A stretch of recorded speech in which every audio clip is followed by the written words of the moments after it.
And this is where I want to share some things from Professor Jeffrey Lang's lecture. Fascinating lecture. I'm just blown away by the man. Really completely just mesmerized by this talk. He was raised in a difficult home. His mom was a wonderful lady. She was a nurse. She used to do extra hours at the hospital. Everybody loved her. Every time he went to pick her up from the hospital, the patients would sing her praises and say, "Your mother's a saint." And when she passed away, literally people kept coming at the funeral, telling him a story about the goodness of his mother. Just a really wonderful human being. Very source of great positive influence in his life for he and his brothers, right? And his father was an alcoholic. He was abusive. He used to beat him. He used to beat his wife on a regular basis. Curse, and he's never heard his mother curse, not once. And he used to beat him, beat the mother, and he was a very abusive man. And by the age of 16, he just couldn't figure this out. And he was raised, Catholic, and he's raised in a faith, and his mom was a strong believer and everything. But he said, what kind of God lets this happen?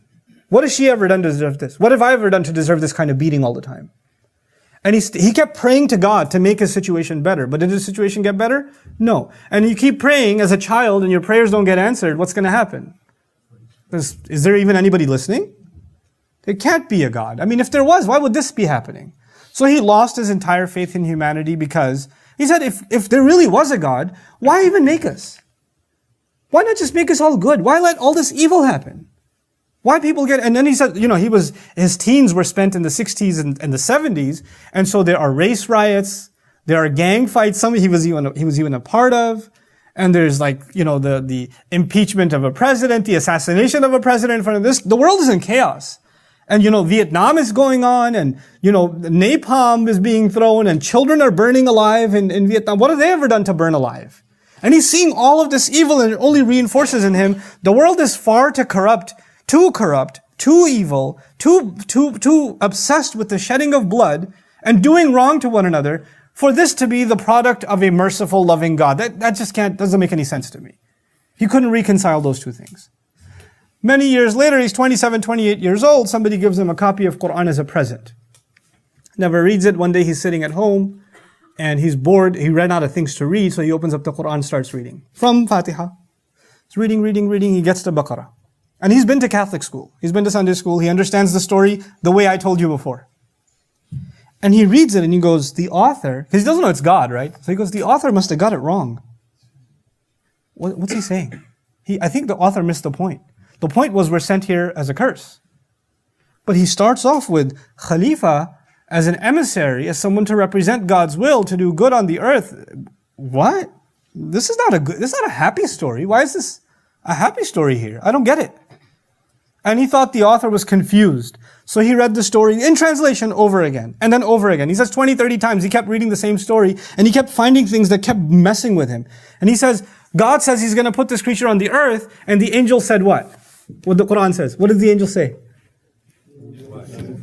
He's going to cause corruption and spill blood. And Professor Lang says, exactly!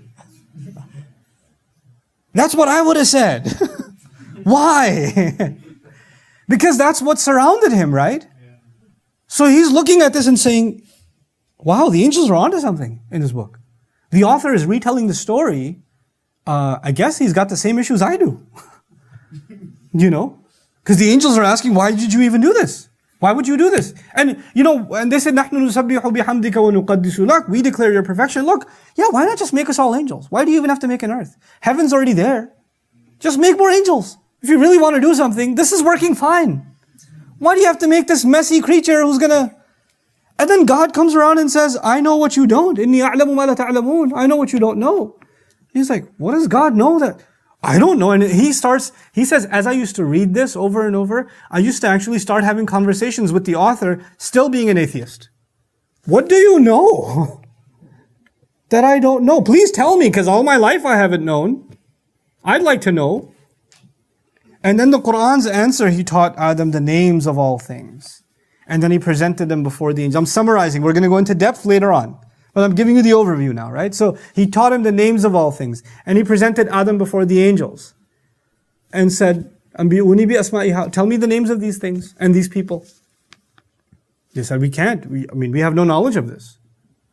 And then he asks Adam, "Anba'ahum bi asma'ihim." He threw the names out without a problem. Apparently, God said, yes, human beings may be capable of corruption, bloodshed, but I'm going to give the human being something that you don't have, angels don't have. I'm going to teach him. Allama Adam. I'm going to teach him. And he's going to learn. And he's going to have knowledge. And this knowledge is going to liberate him. And he's going to be capable of amazing things because of this first thing that Allah is mentioning, which is what? Knowledge, his intellect, his inquiry, his ability to discover on this earth. And even by this point, the professor's like, we're just supposed to believe and not question. And you can't learn if you don't what? If you don't question, if you don't investigate. The human being is awesome because he's a learner? Really? And that's the secret? Allah knows what you don't, you don't know what the angels don't know. And that's part of that secret is His knowledge, the ability for the human being to learn with the pen, to pass knowledge down, to inquire, to investigate. And then He says, as He's reading even more, what he found fascinating was, what did Allah say to Adam alayhi salam? Here, live with your spouse in Jannah. Don't go near tilka shajara. Don't go near this tree. There's no fiery security guard standing next to the tree. There's no mention of the tree of good and evil that you shall. It's just a tree. Just a tree. And our mufassirun are baffled.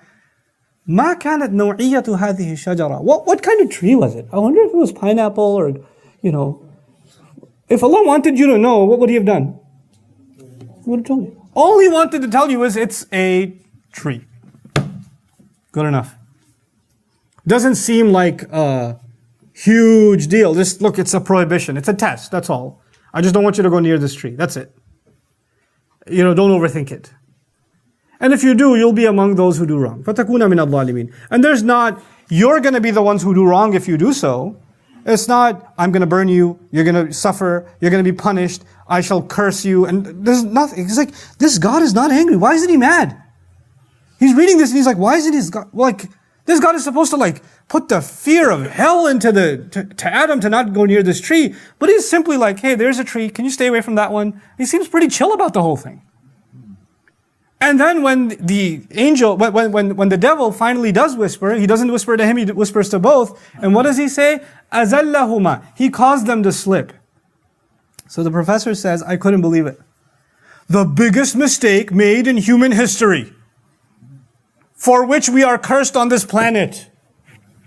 And this book calls it a slip? A slip is, I accidentally wore your shoes out of the masjid. That's a slip. This is a slip? This is not a slip. This must be a bad translation. So he says, it's so cute. He says, I found my Arabian friends. And could you translate this word for word for me? And they're like, so, azallahuma shaitan caused them to what? What's azallah? What's that word? Slip. Who slip? Really? He couldn't handle it. Because this was such a big deal in the biblical account. And the Quran, all shaitan is able to do is make the human being what? Slip. And if you compare this to other sins, what sins were the angels worried about? Were the angels worried about, Adam's going to eat from a fruit, They're worried about the spilling of blood, the causing of corruption, mass murder, genocide, rape, all kinds of things happened on this earth. Compare them to the eating of a tree, eating of a fruit. It is at the end of the day, from any measure of human intellect, it looks like a slip. It's a slip.